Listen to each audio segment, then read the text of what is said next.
ছানার তৈরি মিষ্টি পছন্দ নয় এমন কাউকে হয়তো খুঁজে পাওয়া যাবে না।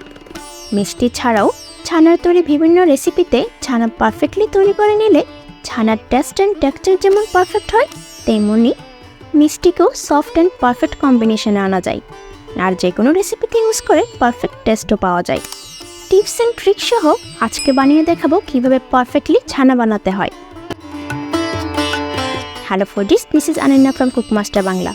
আজকের ভিডিওতে আমরা বানিয়ে দেখাবো পারফেক্ট ছানা বানানোর পদ্ধতি। সো আর কথা না বাড়িয়ে শুরু করছি আজকের রেসিপি। পারফেক্ট ছানা বানানোর জন্য আমি এখানে 1 লিটার খাঁটি গরুর দুধ নিয়েছি, সাথে নিয়েছি ভিনেগার। এখন মিল্কের পাত্রটা চুলায় বসিয়ে দিয়েছি।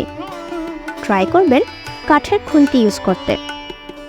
স্টিল লোহার খুন্তি ইউজ করলে ছানা হার্ড হয়ে যায়, তাই কাঠের খুন্তিটা ইউজ করতে চেষ্টা করবেন।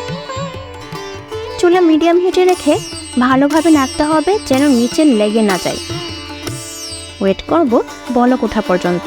খুব বেশি জাল দেওয়ার প্রয়োজন নেই। বলক উঠে গেলেই ছানা কাটানোর জন্য ভিনেগার ইউজ করতে পারবেন। ভিনেগারের পরিবর্তে 4 চামচ লেবুর রস অথবা হাফ কাপ টক দইকে ভালো করে ফেটিয়ে ইউজ করতে পারবেন।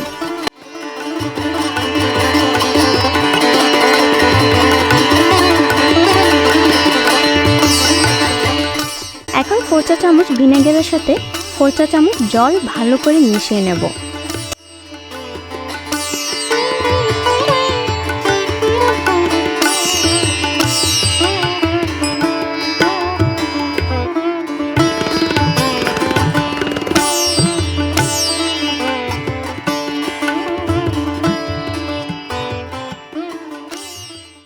এই পর্যায়ে মিল্কে ভিনেগার ইউজ করার সময় এক হাত দিয়ে অল্প করে ভিনেগারের মিশ্রণ দেব আর অন্য হাত দিয়ে খুন্তির সাহায্যে ভালো করে মিশিয়ে নেব।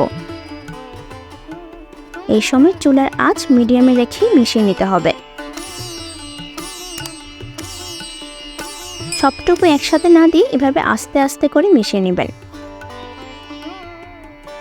দেখতেই পাচ্ছেন ছানা কেটে এসেছে আর জলটাও ক্লিয়ার হয়ে গেছে। ছানা আরও দলা পাকাবে এই ভেবে চুলাতে বেশি রাখা যাবে না। ছানা কেটে আসলেই আর জলটা এমন ক্লিয়ার হলেই চুলা থেকে নামিয়ে ছেঁকে ফেলতে হবে, নয়তো ওভারকুক হয়ে ছানাটা আরও হার্ড হয়ে যাবে। আর হার্ড হয়ে গেলে ছানার টেক্সচারটা নষ্ট হয়ে যাবে। তখন কিন্তু ছানার মিষ্টি অথবা ছানার রেসিপি একদমই ভালো হবে না। এখন একটা বাটির উপর স্ট্রেনারে মার্কিন কাপড় দিয়ে দিয়েছি। এখন চুলা থেকে নামিয়ে সরাসরি ছেঁকে নিতে হবে। ভিনেগার ইউজ করেছি তাই ঠান্ডা জল দিয়ে ভালো করে ওয়াশ করে নিচ্ছি।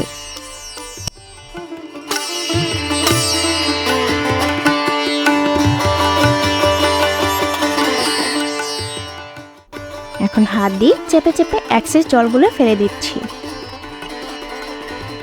কিন্তু হাত দিয়ে অতিরিক্ত এমন প্রেসার দিবেন না যেন ছানাগুলো কাপড় থেকে বেরিয়ে আসে। লেবু অথবা টক দই ইউজ করলে ওয়াশ করতে হবে না, আর সেই ক্ষেত্রে হাত দিয়ে চেপে জলও ফেলতে হবে না। এখন 30 মিনিট টু ম্যাক্সিমাম 1 আওয়ারের জন্য এইভাবে ঝুলিয়ে রেখে দিচ্ছি। এতে করে এক্সেস জল থাকলে ঝরে পড়বে। রেডি হয়ে গেছে পারফেক্ট ছানা। এইভাবে চেক করে নিতে পারেন ছানা পারফেক্ট হয়েছে কিনা।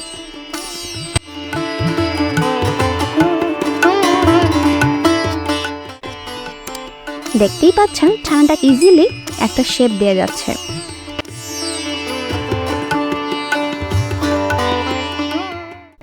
রেডি হয়ে গেল পারফেক্ট ছানা। বানিয়ে নিতে পারেন ছানার তৈরি ডিফারেন্ট রেসিপি।